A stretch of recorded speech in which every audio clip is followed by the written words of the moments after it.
اس پر ملک کا امیج خراب ہونے کا کسی کو دکھ ہے. اس الیکشن کے نتائج کے اوپر میں مزید آپ سے بات کر لوں گا، لیکن میں یہ ضرور کہوں گا کہ جن لوگوں کے حق میں نتائج بنے وہ لوگ جیتنے کے بعد بھی وہ شرمندہ ہی رہیں گے، اس لیے کہ انہیں ان کی حقیقت کا پتہ ہے کہ ان کو کتنے ووٹ ملے تھے. یہ بات الگ ہے کہ انتخابات کے نتائج جو سرکار نے بنائے، بند کمروں میں بنائے، اس میں ہمارے ووٹ کم دکھا کر نتیجہ ہمارے خلاف آیا. لیکن کیونکہ میں نے اپنی آنکھوں سے دیکھا، اس مرتبہ لوگ جوق در جوق نکلے اور انہوں نے اپنی پسند کی جماعتوں کو ووٹ ڈالا، اور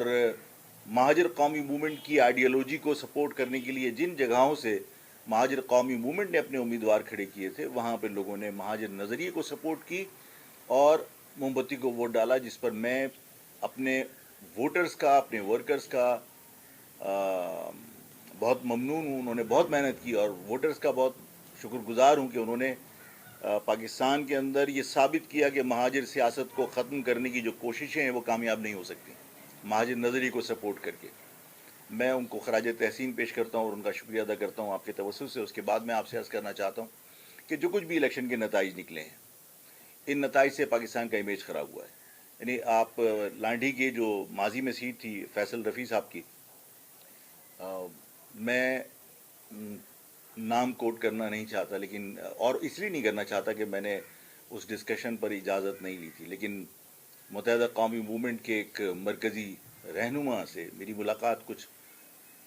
دن قبل اسی الیکشن مہم کے دوران ہوئی. اچھا، یہ سب چیزیں ہمارے علم میں پہلے بھی تھیں، لیکن ان کی زبان سے سن کر مجھے اطمینان ہوا کہ انہیں بھی اس بات کا احساس ہے اور یہ اس بات کا اقرار کر رہے ہیں، تسلیم کر رہے ہیں کہ ہاں، فیصل رفیع الدین کی جو سیٹ تھی اس پر ہم الیکشن ہار گئے تھے. یہ متحدہ کے مرکزی رہنما نے میرے سامنے تسلیم کیا اور انہوں نے کہا کہ ہم سے کہا گیا کہ یہ سیٹ اس پارٹی کو نہیں جانی چاہیے، اور ایک مخصوص سیاسی سرکاری ادارے نے ان کو وقت دیا اور اس وقت کے اندر انہوں نے یہ تسلیم کیا. ورڈز بائی ورڈز آپ کو بتا رہا ہوں کہ ہم نے 1400 ووٹ آپ کے ڈبل اسٹیمپ کر کے خراب کیے اور تقریباً 2-2.5 ہزار ووٹ ہم نے اپنے ڈالے تو ہم نے وہ سیٹ نکالی، اور ورنہ ہمارے لیے وہ سیٹ نکالنا مشکل ہو گیا تھا اور آپ جیت گئے تھے. آج بھی یہی صورتحال ہے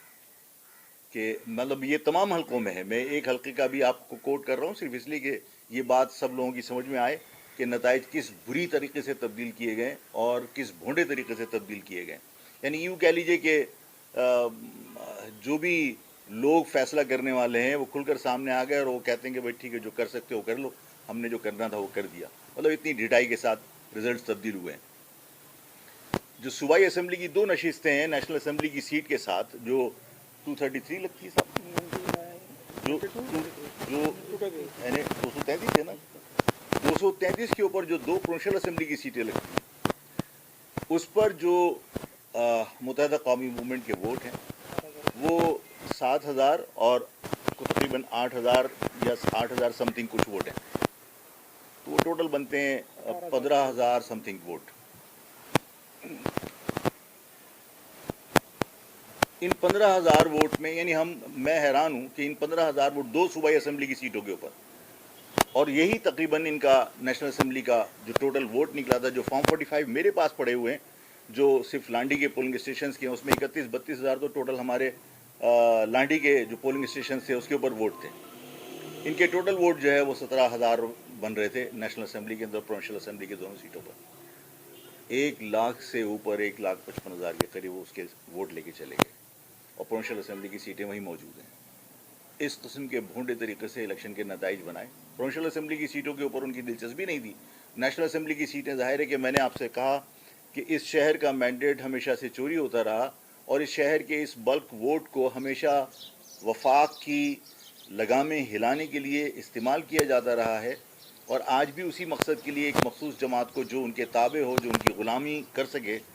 یہ اقدام کیا گیا جن کو آسانی کے ساتھ ہینڈل کیا جا سکتا ہو. اور ظاہر ہے جن کو یہ یقین ہو کہ آپ عوام کے مینڈیٹ سے نہیں آئے اور ان کو یہ یقین ہو کہ وہ کسی اور کی کوشش سے یا ان کے کیا کہتے ہیں جنبش قلم کی وجہ سے وہ ایم این اے بنے، تو ظاہر ہے کہ انہوں نے زندگی بھر انہی کا کہنا ماننا ہے. تو ایسے لوگوں کی ضرورت اس لیے ہوتی ہے کہ وفاق کی اسٹرنگس ہلائی جا سکیں. یہ سب کچھ ممکن ہے کہ کسی کی ضرورت ہو، لیکن اس عمل کے ذریعے اس پاکستان کی عوام کو بار بار یہ پیغام دینا کہ آپ کے ووٹوں کی کوئی حیثیت نہیں ہے.